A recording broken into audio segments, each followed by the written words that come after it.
Hello, welcome, I'm Foulplay and welcome back to another Animal Crossing video. Today I want to give you a tour of the Coop. I am very proud to say that after over 160 hours in the game since its release, I have now got to a 5-star rating thanks to Isabelle on my island. And I would love to just give you a tour of the Coop to show you firstly what my island looks like, but secondly would give you maybe some ideas for your own island, as well as give you an idea of how to achieve 5 stars in your island. So firstly, to start with, I'm in the town hall right now just to prove that I have got a 5-star rating. So thank you very much, Isabelle. Let's go straight with the tour. So let's get straight into it from the town hall area. We have let's start from where you first join, if you were to join my island. So here we go. You come out of Dodo, sorry, and you have all these lovely waterfalls with a lovely little park bench and fountain, which leads you to the town plaza. I'm going to quickly show you down here first. Behind the waterfalls, tucked away, it looks a little bit secret, but I guess you can find it quite easily. I have a nice little beachside cafe. I still mean to change. I want to put some nice decals on this, but for now, I'm quite happy with how it looks. Moving eastward, we have my little campsite. I have a little beach setting for when me and my friends when we play together. A nice little bench there. And I have this lovely little park area with lots of flowers. I did pick some flowers here the other day, which I need to replace. We've also got a lovely little beehive, and it all looks very nice. Moving slightly north, we have my play area. We have this ball, which is extremely fun to bounce, and this, which is more fun to hit than you expect. And some climbing walls, which, considering I'm a climber in real life, I absolutely love. And we have a couple of our first resident houses up here. These are my 2 original residents up here. Moving across to the left, whilst we're still on this part of the island, I have my little marketplace, which I'm very, very happy with. So we've got fresh fish, we've got ripe to go, we've got a tarot card reading area, and also a little music shack, which I'm very, very pleased with. And then moving just up here, we have my museum, which is set on the highest ground you possibly can. I was going to put some dinosaur bones in front of this, but I realised I didn't leave myself enough space, so Godzilla will do. And this is set nicely by some waterfalls. So that's the lower section of my map. So now let's move up to, if I can get there, move up to my top right section. So this is where I have my first residence area. I do plan on making these a little bit nicer, maybe with some fences and flowers, but right now it doesn't need it. We've got up to 4 residents up here. Now, if I run behind these houses, I've just got a few trees. It's very important to get 5 stars that you still leave a lot of natural beauty in the island. If you make it too built up, Isabelle doesn't like it. So here we have a nice little path which leads to my lovely little zen area up here, which is very, very nice. And a little gravestone here. Now, I saw this idea on Reddit, I will not claim this myself, of this little idea for a little jumping puzzle. Well, no, it's not exactly a puzzle, to get to this lovely little zen area, which I'm very, very pleased with. I love this thing top right that I managed to get. If anyone wants it, comment and I'll send one to you. It's a nice little zen area just to chill out and relax when the world's getting a little bit too much. So, moving back away from this area then.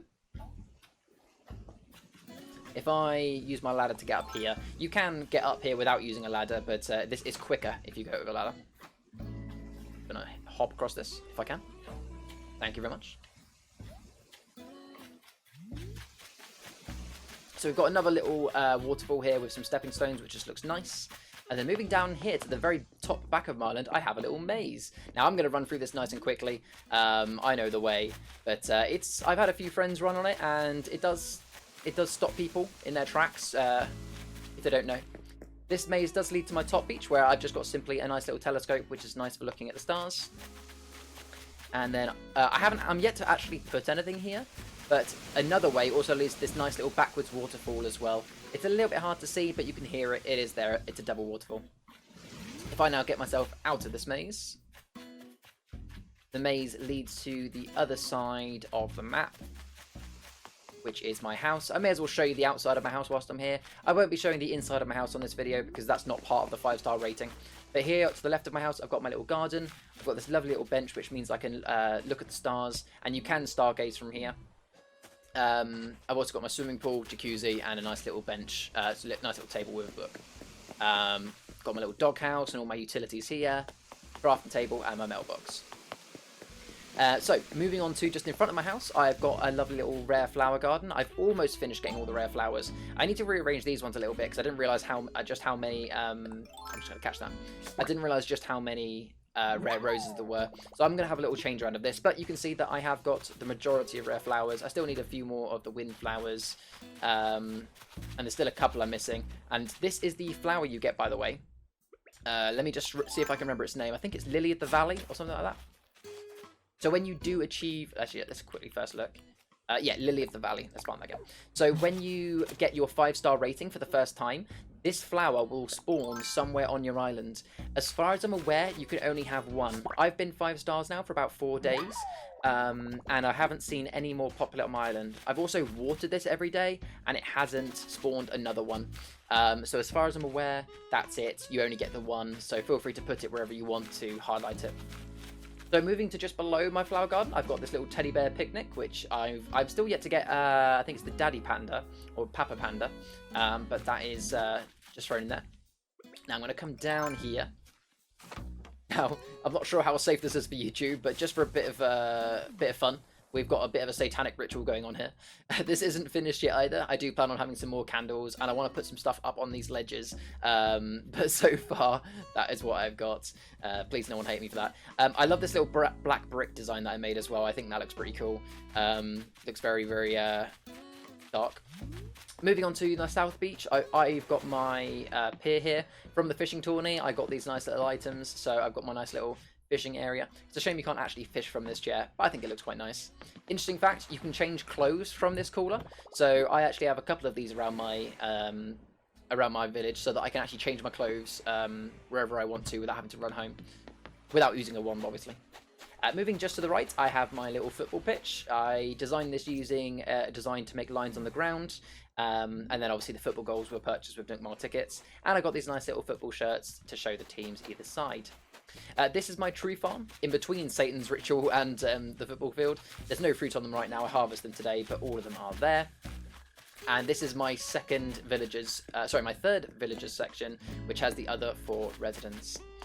And I think that's it.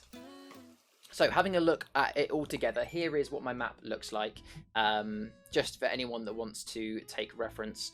So that's what an example of what a 5-star island looks like. I'm sure there are lots of other people that have got 5 stars the way it looks completely different, but the main thing that I know, and my last little nuggets of tips that I'll give you for those that are trying to get 5-star, is it's important to have a natural blend of everything.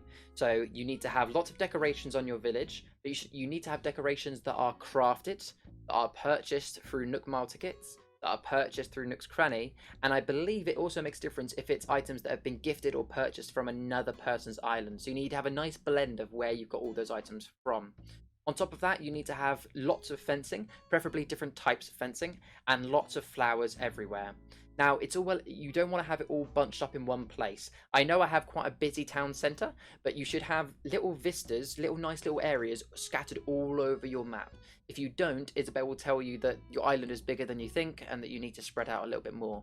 And again, don't make it too clustered, otherwise she'll say the same thing. It needs to be spread out nicely without too much happening in one place.